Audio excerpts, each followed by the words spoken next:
Contract day is a day that everybody's excited. The sellers are happy, their home is under contract, they're on their way to their next move.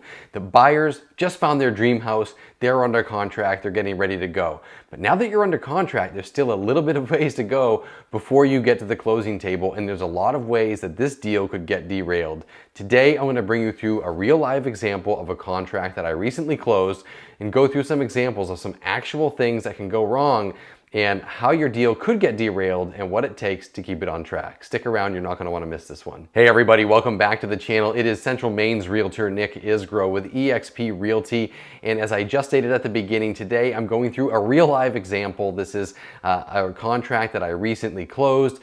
And it was crazy. There was all kinds of things that could have totally derailed this thing from one side to the other side.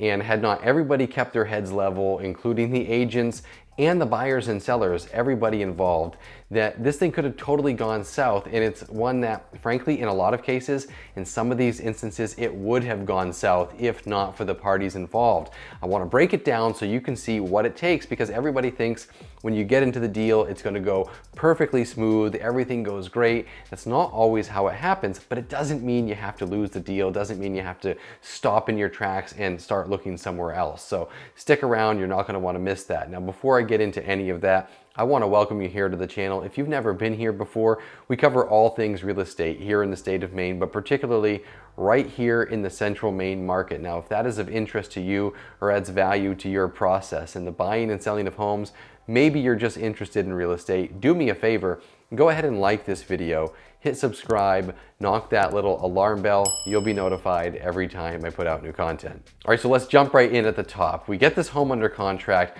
offer comes in, it's over the asking price. Looks like solid conventional financing, everything's gonna be great. That's how it should be. We get it under contract.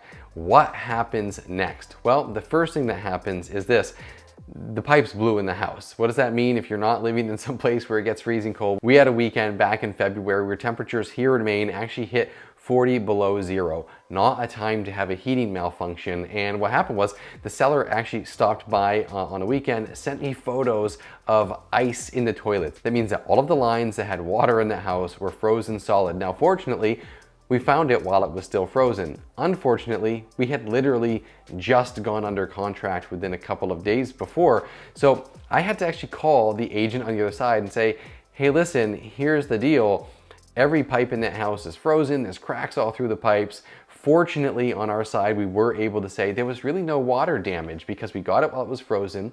The plumbers were able to get over there. The heating folks were able to get over there, shut off all of the water and get things kind of opened up before that really occurred. But what else does that mean? It means that there was a bunch of walls and ceilings, literally, that had just big, huge patches, just cut out, big squares and rectangles cut out of the walls and ceilings, because they had to get to the pipes. Now, frankly, imagine the sellers. Wow, we finally got our home under contract. This looks ideal. And oh my goodness, we actually have to make a phone call that says the house has just been ripped apart because the pipes are frozen. What does that really mean? So we made that call, and fortunately, you know, it was just not a big deal. The other folks wanted to see what was going on. They wanted to understand it. To complicate this more, I should add this little caveat. The buyers were out of state, so they were nowhere near. They had seen the house a bunch of times before, weren't able to get back in. Fortunately, they had a family member here in the state that was able to kind of act as an emissary for them. I actually showed up at the house, gave this gentleman a tour. We were able to go through. He was able to see that yes, indeed, there was actually no water damage. We were able to explain, we had the insurance company involved. We were able to explain all of the work that was going to get done. And as it really turned out, the end product of this was something that was going to be better for the buyers than what they originally looked at. All of the heating systems had been replaced, all the radiators. Some of the plumbing that we actually found and uncovered when it was opened up was actually no good to begin with. So a lot of that was replaced, and some of the stuff that could have caused issues in the future just because of poor plumbing in the past was replaced while we had access to everything.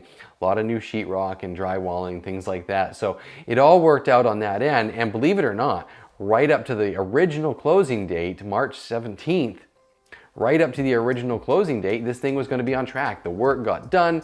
We were able to get the appraiser in there to check things out, to look at the property just before that. So, you know, we were just kind of waiting for things to come together. Now, here's where things got really interesting and where it really could have gone haywire again. Aside from just having the cracks in the pipe, obviously there were the traditional inspections, and one of the things that came up in the inspections was a crack in the foundation. It was pretty big. It was on kind of a garage corner of this property, and it was something that the buyers wanted to get taken care of. Well, in the midst of the sellers working with plumbers and heating professionals and getting all those things taken care of, you know, this is something else that wasn't necessarily being counted on, or something that wasn't really discovered beforehand. Now, one of the issues that we had in this case was we were, again, coming up to that contract date.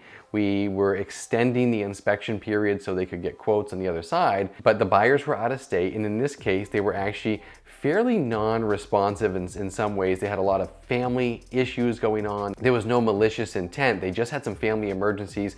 They weren't able to do it. Their agent, for one reason or another, was having a hard time getting in touch with somebody to get the quotes. We were pushing up on a contract date again for the inspections. I was actually to use some of my contacts that I've used in the past from prior clients, make a call, get somebody over there. We got the quote taken care of.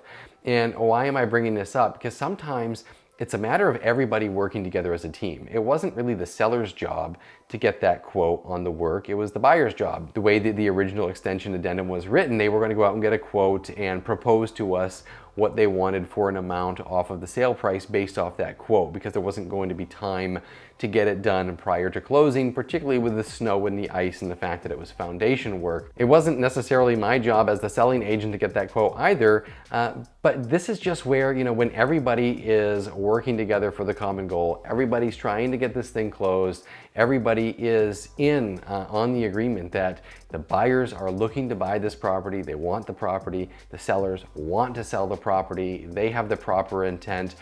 Everything just comes together, and it doesn't really matter who does it. I think this is one of those great examples of when everybody's communicating one to the next, that can really save a deal, because not communicating and just kind of waiting for dates to pass, waiting for things to come up, and then finding out, oh, well, we couldn't get a quote, or this, that, or the other thing, you can really lose a deal sometimes in that confusion.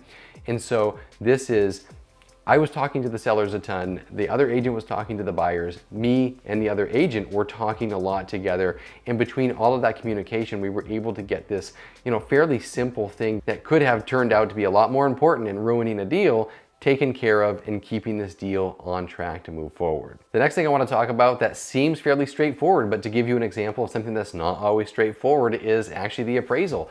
The house came in, it actually appraised at the sale price, so we were good there. But there was a couple of things. One, the day that the appraiser came, all of the walls and the ceiling were open. In fact, we had plumbers and sheetrockers in the house when it was happening. So she came back with a list of things that she was going to have to come back and check. After the work was completed, the appraiser came back. I let them know, hey, the work is done. Checked, yes, the toilet was installed. Yes, the pipes have been covered and all of the work has been done. Everything looks great, except the bank actually wants you to do a couple more things. They want you to go back and add a railing across the back door because they felt that the deck railing was insufficient, that was already out there. Instead of having what we often have, which is where the buyer at closing will sign an agreement with the lender that says within 30 to 60 days they're going to add a carbon monoxide detector. This bank isn't closing until you put the carbon monoxide detector in there. So we're, again, running up against dates. So here we are, the appraiser is going to come back for a third time. We want to get it done quick. Again, we're trying to keep this thing on contract. We know the sellers are out of state.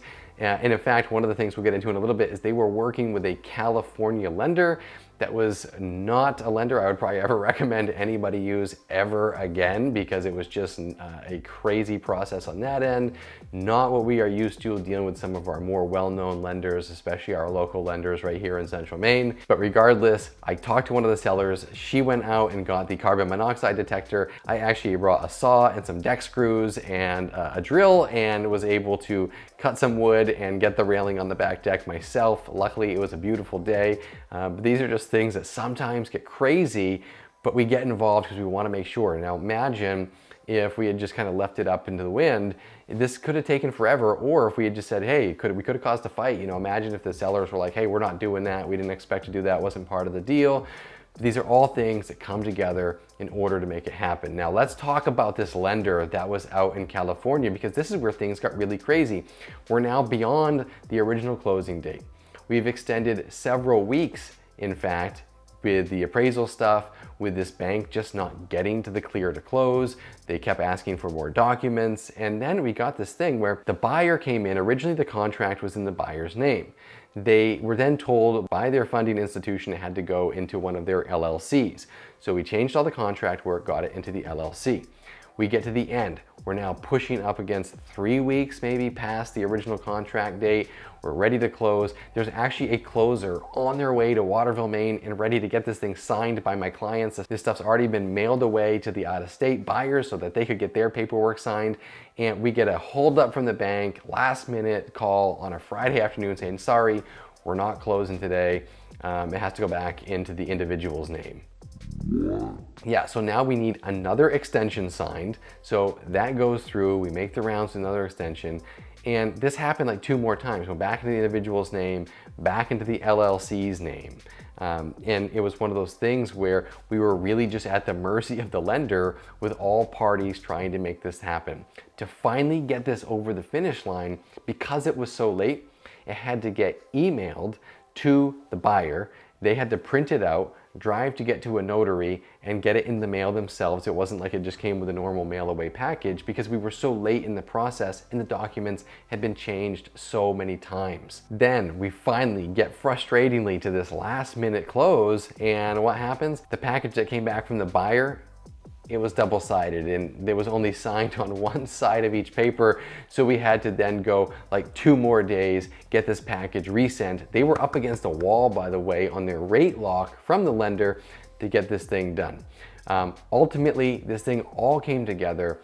Everybody was happy. The last day, there were lots of emails going around from the parties, just trying to make sure we were coordinating, me getting the keys to the right UPS store box and things like that because they're out of state, and getting, checks sent and everybody happy at the end of the day. Why am I telling you all this? Why am I kind of going through some of these crazy scenarios where you're sitting at home like, I can't believe that actually happened? Because it does happen. And that's what's important. That's kind of why I wanted to bring some of these scenarios to you. When you get under contract, it's great. And to be honest, most of the time, the majority of deals we go through are fairly smooth. You have your inspection periods, you might renegotiate a couple items, the bank might ask for 1 or 2 things, but by and large, most things A, close when they're supposed to close, and B, are decided pretty early of whether that deal is going to make it to the finish line or not. However, in this case, and this can happen, just lots of crazy stuff can happen, from pipes freezing and the buyers not having to get spooked out of the deal, which really could have delayed remarketing the home to another potential buyer by the sellers, to the patience and input to the sellers, as far as getting over there, getting things wrapped up, and then the last minute just hustle of everybody running around, doing multiple sets of paperwork and getting this thing across the finish line. Number 1, most important takeaway of this is absolute communication and trust in the process. I can tell you almost any other people that I would have worked with as far as my own clients would have had a meltdown halfway through this and said, at least internally, they would have started to believe this is not going to close. This is not going to close. And what I have experienced is that when someone starts to have that internal belief and they start to get really negative because the process is frustrating, if they start to then turn into belief of this is not going to work out, it's going to fall through, the deal's going to fall through, I just know it's going to fall through, guess what? It almost always falls through at that point. In this case, even though it was frustrating, even though it was not a fun scenario, it was not, pie in the sky if everybody was just happy with how things were going, it was, what? Let's get through it. We know it's going to close. It's just a matter of how we get there and how long it takes. Let's keep moving forward. Let's keep level heads. And that right there, along with all of the parties being open and communicative, is how a deal comes together. So that is it. That's a quick video today. I wanted to just run through how crazy this can get, because when you get into the process, you want to know ahead of time, things might get crazy. And you want to know you have to keep that level head. If you really want the deal, if it's the right deal and everybody's on board, keep that level head. It will get to the closing table until someone says that it's not. If everyone's saying that they're moving forward, just keep moving forward. It can get frustrating. Be patient, be communicative, work together. Most of the time, if that's what you're doing, you're going to get to the finish line. So I don't know if you guys have ever been into some of these crazy scenarios. I would actually love to hear from somebody who has been in one of these scenarios. Maybe it was smooth for you, but maybe it wasn't. What was the hang up you experienced? Go ahead and drop a comment below. Of course, as always, if you're looking for an experienced professional to negotiate on your behalf and to lead you through a process that's hopefully a lot smoother than this, go ahead, drop me a line. All of my contact information is linked in the post below. Would love to hear from you. I promise to get back to you. Of course, as always, I appreciate each and every one of you sticking around to the end of this video. And until the next one, I'll see you next time.